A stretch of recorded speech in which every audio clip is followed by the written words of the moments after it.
¿Se escucha, no? No. Gracias a Dios porque se me cayó recién. Vamos a dar un micrófono a Martín, que nos ayude con la lectura en esta mañana. Pensaba, no, esto no tiene nada que ver con el mensaje, sino en lo que cantábamos recién. Eh, la fe en sí misma no hace nada porque la fe es válida en el objeto que descanse. Y nosotros tenemos una fe objetiva. Nuestra fe descansa en la obra de Jesús. Hay muchas personas que allí afuera que creen en muchas cosas, ¿no? Hay canciones que se han escrito como estas, canciones seculares, pero toda esa fe que el mundo proclama tener es una fe subjetiva, depende mucho de la circunstancia. Y damos gracias a Dios que en esta mañana nosotros podemos cantar con una convicción genuina, porque como decía Daniel y como cantábamos recién, sus promesas son como rocas. Podemos estar firmes y confiados en ellas.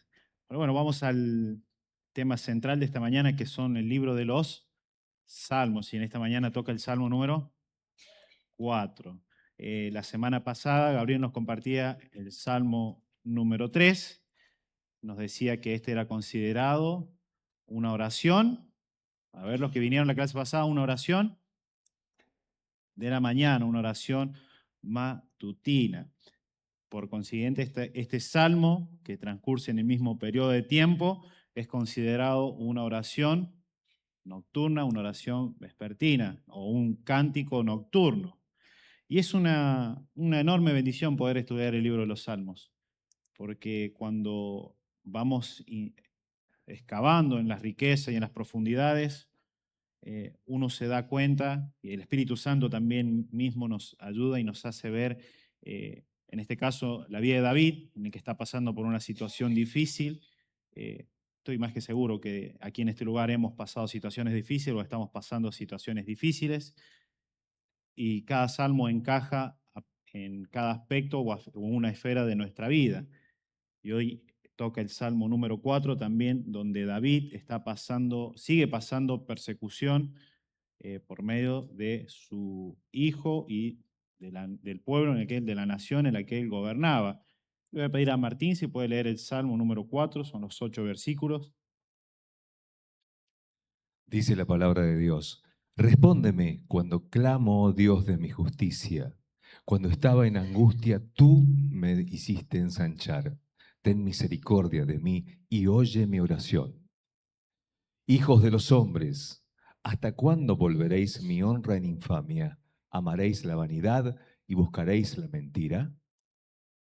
Sabed pues que Jehová ha escogido al piadoso para sí. Jehová oirá cuando yo a él clamare. Temblad y no pequéis. Meditad en vuestro corazón estando en vuestra cama y callad. Ofreced sacrificios de justicia y confiad en Jehová. Muchos son los que dicen: ¿quién nos mostrará el bien? Alza sobre nosotros, oh Jehová, la luz de tu rostro. Tú diste alegría a mi corazón, mayor que la de ellos cuando abundaba su grano y su mosto. En paz me acostaré y asimismo dormiré, porque solo tú, Jehová, me haces vivir confiado. Muy bien, vamos a volver un poco en contexto. ¿Se acuerdan? David estaba huyendo de su hijo. ¿Cómo se llamaba el hijo de David que lo estaba persiguiendo? Absalón. Muy bien. También recordamos que un amigo muy cercano a David, podríamos decir, un muy buen amigo, cita David en el Salmo 22, lo había traicionado. ¿Cómo se llamaba ese amigo? Fuerte. Ahitofel. Muy bien, su amigo lo había traicionado. El Salmo número 3 nos situaba durante la mañana que David dice: esta mañana desperté porque tú, Jehová, así lo has querido, lo has permitido. Pero el Salmo número 3 acontece cuando llega la noche, cuando cae el sol. Y pensemos esto, ¿no? Cuando uno pasa por una situación difícil, cuando uno está pasando tal vez en algún momento de dificultad, durante el día nuestra mente, ¿qué pasa? Está ocupada en el trabajo, los chicos el colegio, las responsabilidades. eh, diferentes situaciones que hacen o tal vez la relación entre amigos o hermanos, hacen que los problemas, y bueno, nuestra mente esté ocupada y no pensemos tanto en ese problema. Ahora, la gran pregunta es, ¿qué sucede cuando llega la noche y tenemos que ir a nuestra cama a descansar? ¿Qué pasa con nuestra mente? Nuestra mente empieza a trabajar, a maquinar y pensar en la angustia que David estaba pasando. Él hoy puede decir que aunque esté en el desierto y aunque esté angustiado por la situación que le acontece, él puede descansar en paz. Y vaya qué valiosa enseñanza nos deja David como rey, pero también como pastor de ovejas que era, que él puede descansar en paz porque Jehová está con él. Él puede decir, Señor, que me he abierto los ojos esta mañana porque tú lo has permitido, y Señor, puedo descansar confiado en que tú me cuidas. Pero para eso tenemos que ir entendiendo de cómo es que David tenía esta confianza en Dios. Por eso vamos a ir a desmenuzar este salmo en 5 enseñanzas. Y la primera enseñanza es el historial de Dios. El historial de Dios con la vida de David. Dice el versículo 1, respóndeme mi clamor, Dios mío, defensor mío. Dame alivio cuando esté angustiado, apiádate de mí y escucha mi oración. Y la versión que nosotros tenemos aquí atrás en el proyector dice que me hiciste ensanchar. David está recordando las veces que Dios lo ha hecho ensanchar a él. Y para que entendamos qué es esta palabra que dice ensanchar, la idea es que eh, una persona está por un callejón muy angosto, no sé si alguien de aquí es claustrofóbico y le da pavor subirse a algún ascensor o siente que cuando hay muchas personas se siente asfixiado. Bueno, David está con esta oración y esta palabra está diciendo, me sentía asfixiado, me sentía ahogado, me sentía que me faltaba el aire, me sentía acorralado, pero tú, Dios, me hiciste ensanchar. Dios saca a David de ese callejón, de ese ascensor, de ese lugar apretado para ponerlo en un lugar con amplitud. Y ahora ustedes dirán, bueno, ¿y cuándo sucede eso? En 3 oportunidades David ha padecido también persecución. Primero nos compartía Gabriel que David, antes de ser rey, era un pastor de ovejas. ¿Y qué hacía David cuando las fieras venían a querer devorarse a sus ovejas? Leones y osos. David peleaba con ellos. Dios había hecho ensanchar a David en esa situación. Pero también recordemos cuando le pone cara al gigante Goliat en una situación donde toda la nación de Israel tenía miedo. David se planta de frente de este gigante Goliat y Dios también le da la victoria. Dios hace ensanchar a David. Dios libra a David de ese lugar de asfixia. Y por otro lado, también una persecución que muchos escritores y eruditos dicen que duró en un periodo de entre 7 a 15 años, cuando David huía del rey Saúl. David huía del rey Saúl que lo quería asesinar, que lo quería matar. Aún así dice David que en esa situación de donde yo me sentía asfixiado, donde tenía que esconderse, donde tenía que dormir en cuevas, donde no tenía un lugar para pasar la noche, dice David, tú mi Dios me has hecho ensanchar. ¿Qué es lo que está haciendo David? Bueno, David está recordando el historial de Dios. David está trayendo a su memoria todas las veces que Dios lo ha librado. David podría estar diciendo, Señor, hoy estoy acorralado, pero me acuerdo de aquella vez que frente al oso tú me libraste. Me acuerdo de aquella vez que frente a Goliat me diste la victoria. Me acuerdo de aquella vez que tu rey me seguía y procuraba en mí la muerte. Pero tú, mi Dios, me has hecho ensanchar. Me has librado, me has sacado del pozo de asfixia y me has me has hecho ensanchar y me has puesto en amplitud.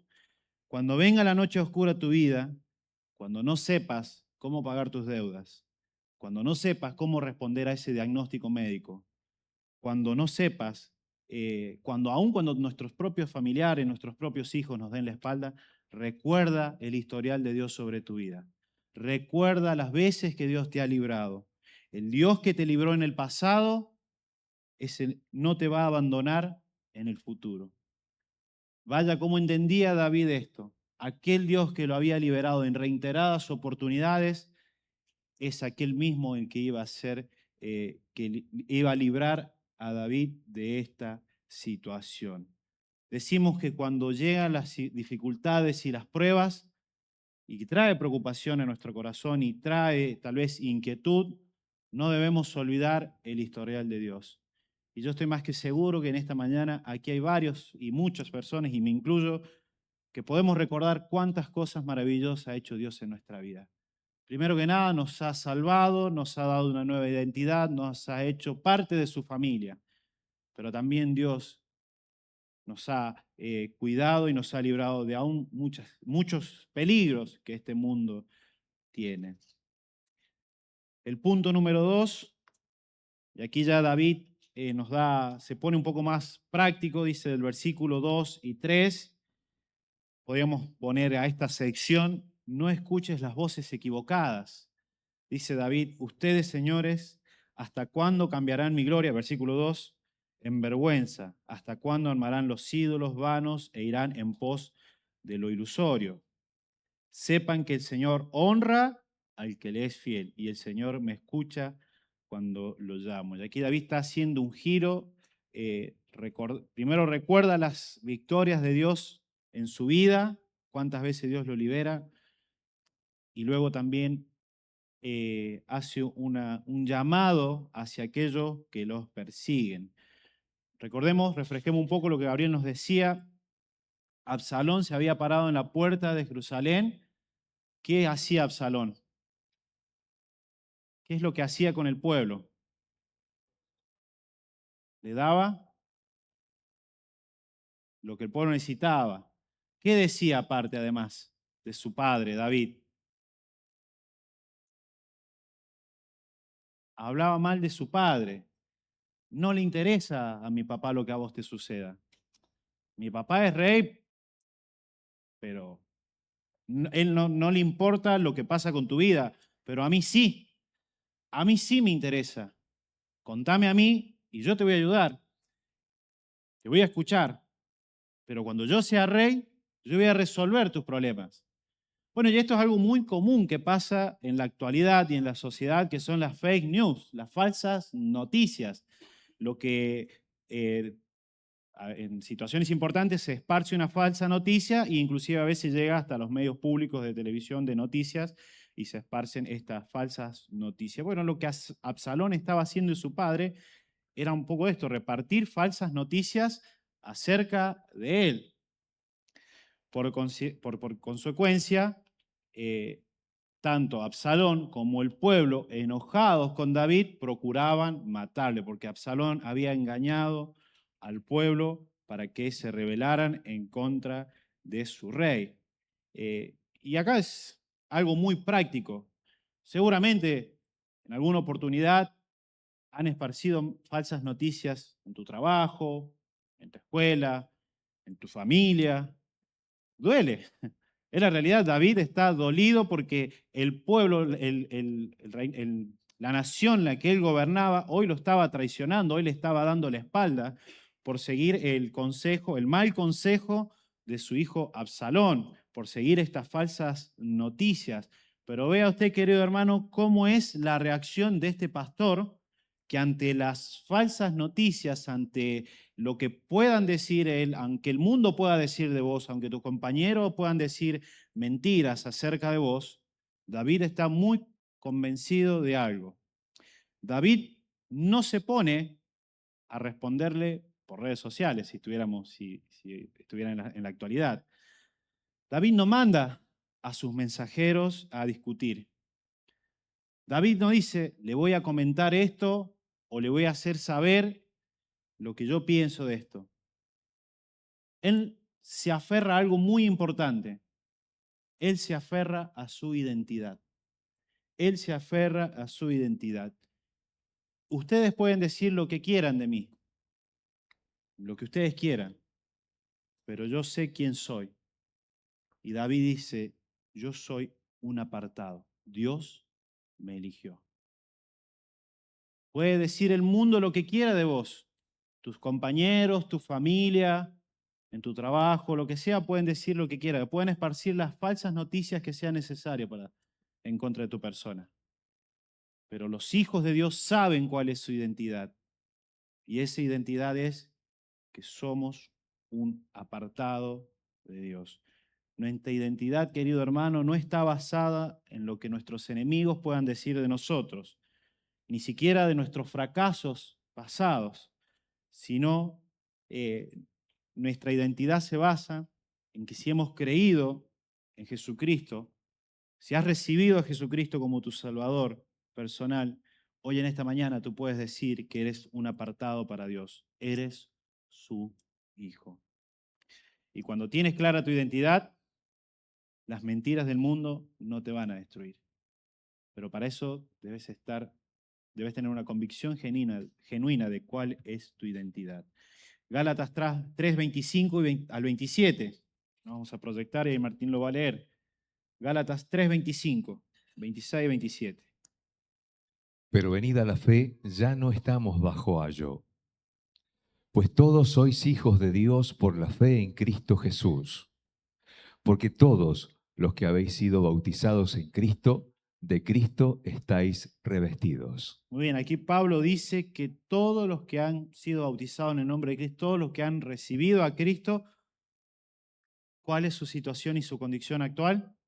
Están revestidos de Cristo. Querido amigo, querido hermano, si en esta mañana, querido amigo, si en esta mañana no estás muy seguro de tu identidad, no estás seguro si lo que dice el mundo de vos es cierto, tal vez tenga un poco de razón, no estás seguro tal vez qué va a pasar de vos cuando la vida se termine.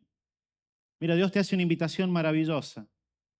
Así como David tenía esta confianza de saber que era un apartado de Dios, así como David tenía esta certeza de saber que Dios le guarda, que Dios le cuida, que Dios está con él, Dios te ofrece eso en esta mañana. Por medio de la obra de Jesucristo, como cantábamos recién, por la fe veremos a nuestro Dios en el plan que creó en la eternidad, en ese maravilloso plan de salvación que ideó antes de la fundación del mundo. Dios ya había destinado, ya había predestinado a quien aquellos iban a ser sus hijos. Y en esta mañana Dios te hace esa invitación para que puedas venir en arrepentimiento y perdón y verdaderamente validar tu identidad como un hijo de Dios. Tu identidad no depende en que si venís seguidamente a esta reunión, si lees tu Biblia en tu casa o si de vez en cuando orás, tu identidad depende única y solamente de la obra de Cristo sobre tu vida. Tu identidad depende y descansa en la obra de Cristo en tu vida. Porque hay personas que pueden venir a este lugar durante mucho tiempo, cantar lo mismo que hemos cantado, leer la Biblia en sus hogares, pero aún así su identidad no está clara en la obra de Cristo. Y la invitación en esta mañana es a que busques tu identidad en Cristo Jesús. Que seas un apartado y así como decía Pablo en Gálatas, seas un revestido de Cristo. Por otro lado, nos vamos, dijimos, eh, recordemos el historial de Dios. No escuchemos las voces equivocadas. Y ahora viene el peligro de la almohada, el peligro del descanso. Versículo 4 y 5 dice, si se enoja, no pequen. En la quietud del descanso nocturno, examínense el corazón. Ofrezcan sacrificios de justicias y confíen en el Señor. Y aquí llegamos a una de las partes más prácticas que David nos puede dejar en este salmo. Pablo cita este mismo texto en Efesios 4:26. Y esto es muy, muy práctico para todos nosotros. Airaos, pero no pequéis. No se ponga el sol sobre vuestro enojo. Aquí Pablo lo que está es aplicando de una manera, diciendo de una manera muy práctica lo que David estaba citando en este salmo. Dice, airaos, pero no pequéis. Y la pregunta esta mañana, ¿es pecado enojarse? ¿Qué es pecado? Las acciones que yo cometo manejados o coaccionados por mi enojo. Pero también Pablo nos dice que si estamos enojados, el sol no debe ponerse, o sea, nuestro enojo no debe ser duradero, no debe perdurar nuestro enojo en el tiempo. Y acá da la ilustración del sol. Antes de que caiga el sol, tu enojo debe ser aplacado. Bueno, David en cierta forma está experimentando esto, ¿no? David tenía todo el derecho de estar enojado. Su hijo lo había traicionado, su mejor amigo lo había traicionado, no solamente lo habían traicionado, sino que procuraban su muerte. La gente que David defendió durante años, también le habían puesto, vamos a decir, un precio a su cabeza. Y es lógico que David esté indignado y esté enojado y tal vez hasta dolido. Y recordemos que David también se había ido con algunos de sus seguidores, algunos de sus soldados, a huir de esta batalla. Como bien nos compartía Gabriel en la clase anterior. Pero David se está dando un consejo a sí mismo y a aquellos que están con él. Y es normal sentir a veces el impacto del enojo. Hay situaciones a veces que nos pueden llevar a que nos molestemos y que nos enojemos. Lo que no debemos permitir es que ese enojo produzca en nuestro corazón una raíz de amargura. No debemos permitir que ese enojo produzca en nuestro corazón una raíz de amargura. Podríamos leer Hebreos 12:15, después Deuteronomio 29:18. Mirad bien, no sea que alguno deje de alcanzar la gracia de Dios, que brotando alguna raíz de amargura os estorbe, y por ella muchos sean contaminados. Ahora Deuteronomio 29:18. No sea que haya entre vosotros varón o mujer o familia o tribu, cuyo corazón se aparte hoy de Jehová nuestro Dios, para ir a servir a los dioses de esas naciones. No sea que haya en medio de vosotros raíz que produzca hiel y ajenjo. Muy bien. ¿Qué pasa cuando en nuestro corazón hay una raíz de amargura? ¿Qué es lo que sucede? ¿Cómo vive una persona que está amargada o enojada o que en su corazón hay una raíz de amargura por un enojo? ¿Cómo vive esa persona? ¿Vive bien o vive mal? Vive mal. Pero esa raíz de amargura que esa persona en particular tiene en su corazón, ¿afecta a su entorno? Si yo soy un padre amargado, un padre que vive enojado, ¿qué van a ver mis hijos? ¿Qué van a ver? Una raíz de amargura en mi corazón. Si yo tengo esa raíz de amargura, por eso es que vamos al versículo de Hebreos, por eso es que aquel autor nos dice que miremos bien, no sea que alguno deje alcanzar la gracia de Dios, que brote alguna raíz de amargura y eso estorbe.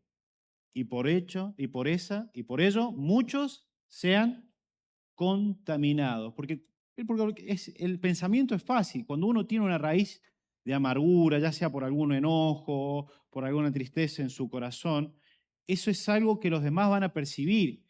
Y eso es algo que también los demás van a observar y eso es algo que también se contagia y se puede contaminar, contamina nuestro entorno. Ahora pensemos en David, que estaba con un poco de sus soldados huyendo, don la cual pensemos también en los soldados que estaban con él, es decir, tenemos que estar comiendo raíces en el desierto, tenemos que estar escondidos con temor a que nos maten, tenemos que estar huyendo, no tenemos dónde dormir, tenemos que estar a la deriva en el rayo del sol y a la noche con frío. ¿Qué pasa?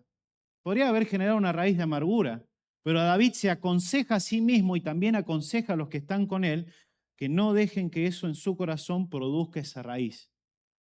No dejen que en su corazón produzca esa raíz. Y esto también es un llamado para cada uno de nosotros que no permitamos y seamos cuidadosos de no dejar que en nuestro corazón haya amargura, que no haya alguna situación, tal vez con algún hermano en mi corazón, que hoy me impida servir a Dios.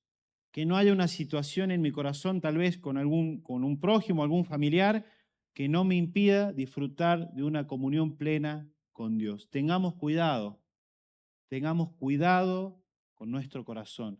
Lo que ingresa a nuestro corazón, lo que dejamos que pose en nuestro corazón. Porque nuestro corazón le pertenece a uno, y ese es Dios, no puede estar dividido. ¿Qué pasa si hay amargura en nuestro corazón? No hay lugar para Dios en un corazón que está lleno de amargura. Por eso debemos ser cuidados y examinarnos a nosotros mismos, por nuestros familiares y también por nuestros hijos, que ellos no vean en nosotros un padre, una madre, un tío que vive con una raíz de amargura en su corazón. Porque tarde o temprano ellos van a ver y eso los va a contaminar. Y en el versículo de Deuteronomio dice que esta raíz es amarga como la hiel y el ajenjo. Por la noche lo miramos con Talía y esa es la bilis que produce el hígado amargo. No sé si aquellos que están en la salud, en la medicina deben saber, o que tienen problemas de hígado, enfermedades en el hígado. Y el ajenjo es una planta amarga. La raíz de amargura, el enojo en el corazón, es como la hiel y el ajenjo. Da un mal sabor a la boca, es de gusto amargo. Por eso, querido hermano, no dejemos que en nuestro corazón haya raíz de amargura, más bien que haya un corazón agradecido, un corazón lleno de gratitud hacia Dios, aún en la situación que te toque afrontar, aún en situaciones de persecución, que haya un corazón agradecido a Dios. Pero también David coincide con esta idea, pero también hay que batallar con estos pensamientos. Y la gran pregunta es, ¿dónde se libra esta batalla según el Salmo número 4, versículos 5, 4 y 5, perdón? Dice, meditad en vuestros corazones, estando, ¿en dónde? Como dije en un principio, cuando en el transcurso del día nuestra mente está ocupada y tal vez no pensamos en los problemas que tenemos, pero cuando llega la noche, ese momento donde el cuerpo y la mente se relaja y nos recostamos, ¿qué pasa con nuestra cabeza? Empieza a trabajar. ¿Qué pasaría con David si él no se aconseja en el versículo 4 a sí mismo de que no haya una raíz de amargura en su corazón, pero llega la noche y empieza, tendría que mandar a hacer esto, le tendría que haber dicho esto, mañana va a saber quién soy, mañana me va a conocer, mañana se va a arrepentir de todo lo que me ha dicho y de todo lo que me ha hecho? Querido hermano, la cama bien puede ser un lugar de descanso o puede ser un ring de boxeo mental. Porque cuando llegamos a nuestra cama podemos bien descansar confiados en Dios o podemos empezar a maquinar pensamientos inapropiados. Por eso es que David dice que esta batalla se lucha en la almohada, en el descanso. Cuando estés en tu cama en silencio, es el momento oportuno para examinar tu corazón delante de Dios. Entrégale a Él tu enojo, ofrece sacrificios de justicia y confía en Jehová. Encomienda la causa a aquel que es juez justo. Encomienda la causa a aquel que es juez justo en vez de tramar una venganza o una respuesta hacia el enemigo. Versículos 6 y 7. Y aquí está la pregunta, ¿dónde está tu alegría? Muchos son los que me dicen, ¿quién puede mostrarnos algún bien? Haz, Señor, que sobre nosotros brille la luz de tu rostro. Salmo 4:7 dice, tú has hecho que mi corazón rebose de alegría mayor que de las que tienen los que disfrutan del trigo y vino en abundancia. Como vimos en el versículo 6, David estaba en el desierto huyendo. Dije también que estaban comiendo raíces o lo que podían conseguir. ¿Qué es lo que comía David cuando estaba en el palacio? Por ahí escuché. trigo y vino. ¿Qué más?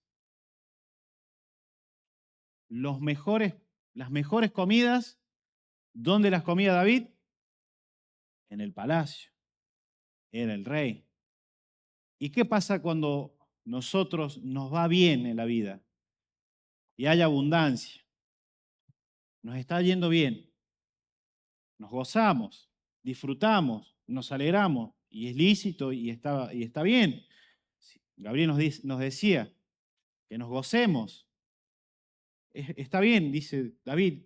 Yo cuando estaba en el palacio comía las mejores comidas, bebía el mejor vino y el mejor grano. Y está perfecto. Pero ahora David, ¿dónde está? En el desierto, sin una cama, sin un techo, sin comida. Pero aún así David dice que su alegría es mucho mayor que de los que ahora están disfrutando lo que él disfrutaba, su hijo. Su hijo estaba disfrutando ahora de sus vinos, estaba disfrutando ahora de su grano, estaba disfrutando ahora de su comida. Y aún así, dice David, tú diste alegría a mi corazón mayor que la de ellos, cuando abundó su grano y su mosto. Y querido hermano, qué valiosa enseñanza hoy en esta mañana que Dios nos dice que a pesar de las situaciones, que a pesar de las dificultades, que a pesar del contexto que a cada uno nos toque pasar, nuestra alegría, nuestro gozo y nuestra felicidad no depende de esa circunstancia. Nuestra alegría, nuestro gozo y nuestra felicidad depende y descansa en Dios, porque Dios es el creador y el generador de alegría.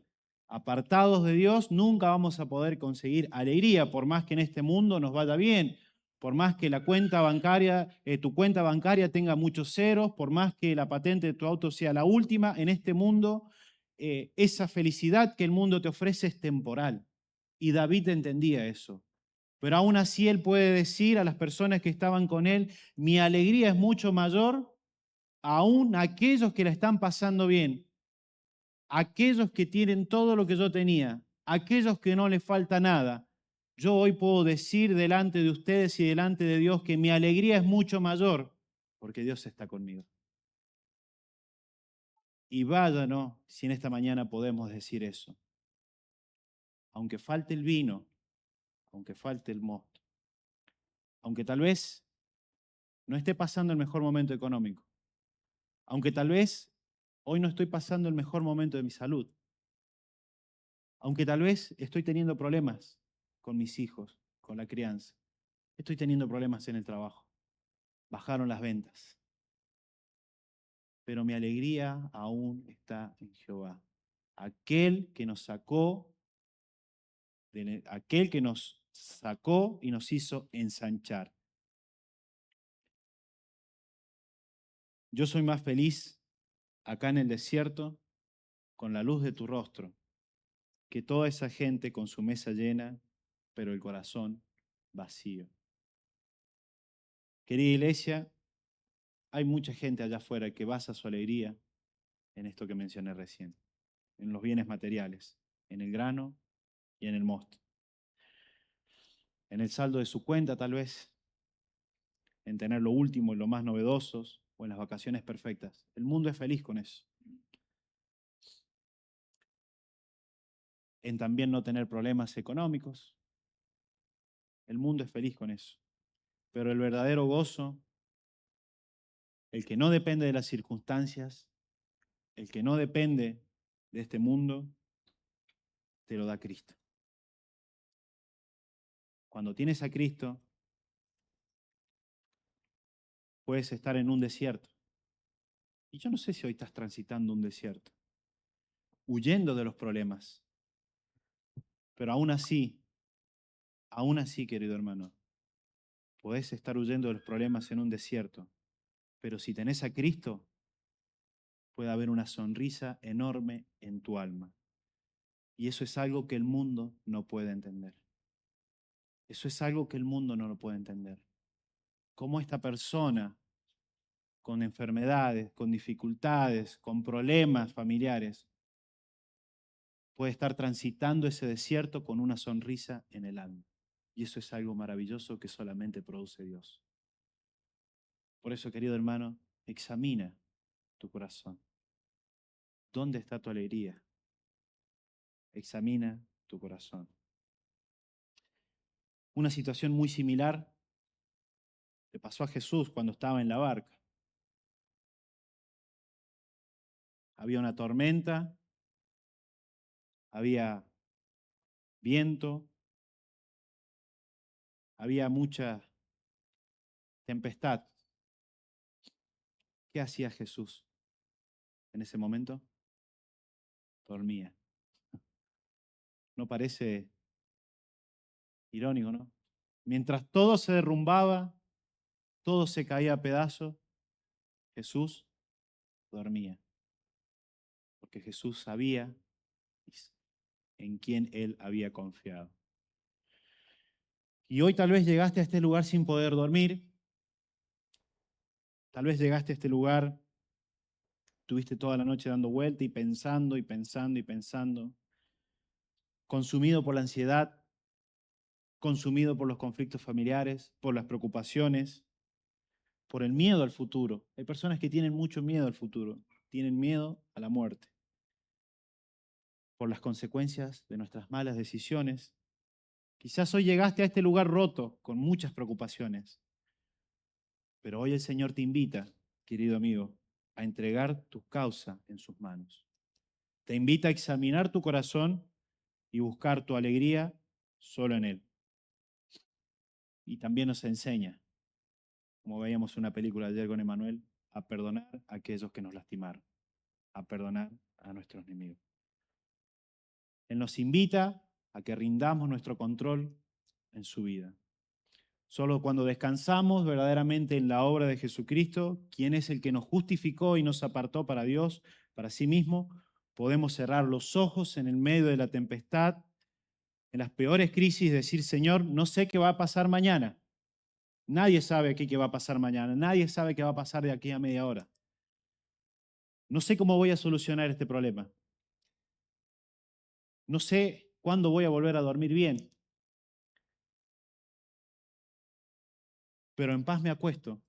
Y ese es el último versículo, versículo 8. Pero en paz me acuesto y duermo, porque mi vida, mi familia y mi futuro están en tus manos. Qué enorme bendición, querido hermano. David no dice en el versículo 8, y esta es la porción que dice el final del día. David no dice en el versículo 8, yo hoy descansé bien porque mis soldados están alertas. Yo en esta noche voy a dormir bien porque me traje a los mejores centinelas. Voy a dormir bien porque el oído de los que me protegen es sensible y van a escuchar cuando alguien... David no descansa y no confía en su soldado. David confía en que Dios tiene el control de su vida. Y este versículo se lo solemos leer y se lo solemos enseñar a nuestros niños. Lo podemos leer todos juntos como iglesia. El versículo 8 dice, en paz me acostaré y asimismo dormiré, porque solo tú, Jehová, me haces vivir confiados. David no está diciendo que su paz es por la falta de problemas. Su paz deriva de la presencia de Dios. Solo tú, Jehová, me haces vivir confiado. Y ojalá, querido amigo, que si hoy has venido hasta este lugar, como mencionábamos recién, con preocupaciones, con dolores en el alma, con tristezas, hoy puedas acudir a Cristo para obtener el perdón de pecados. Para que hoy a la noche, si arreglas las cuentas con Dios en este momento, hoy puedas llegar a tu hogar, recostar, reposar tu cabeza sobre tu almohada y decir, Señor, confío, confío en tu soberanía. Descanso en tus promesas y en tus palabras, Señor. Como hemos cantado, Señor, tus promesas son como rocas. Yo puedo descansar y reposar mis pies sobre ellas, Señor. Puedo estar firme. Puedo confiar en la obra redentora de Jesucristo. Romanos 5 dice que justificado por la obra de Jesucristo tenemos paz para con Dios. Y esa es la pregunta que el mundo no puede responder. ¿Qué va a pasar después de la muerte? ¿Qué hay después de la muerte? La Biblia nos dice que aquellos que han recibido a Jesús como su Salvador, aquellos que han creído en su obra, después de la muerte hay vida. Hay una eternidad allí en los cielos con aquel que nos amó y entregó su vida por nosotros. Vaya qué invitación nos hace el Salmo en esta mañana, que nos examinemos y nos consideremos cada uno de nosotros. Cuando los problemas golpeen nuestra puerta, la puerta de nuestro hogar, la puerta de nuestra vida, recordemos el historial de Dios. Cuando aún así el mundo nos quiera hacer creer sus mentiras a nosotros, recordemos que nuestra identidad está en Dios. Y por último, cuando llegue la hora de descansar, que podamos descansar confiados y seguros en que Dios es el que gobierna sobre nuestras vidas. Que Dios bendiga su palabra.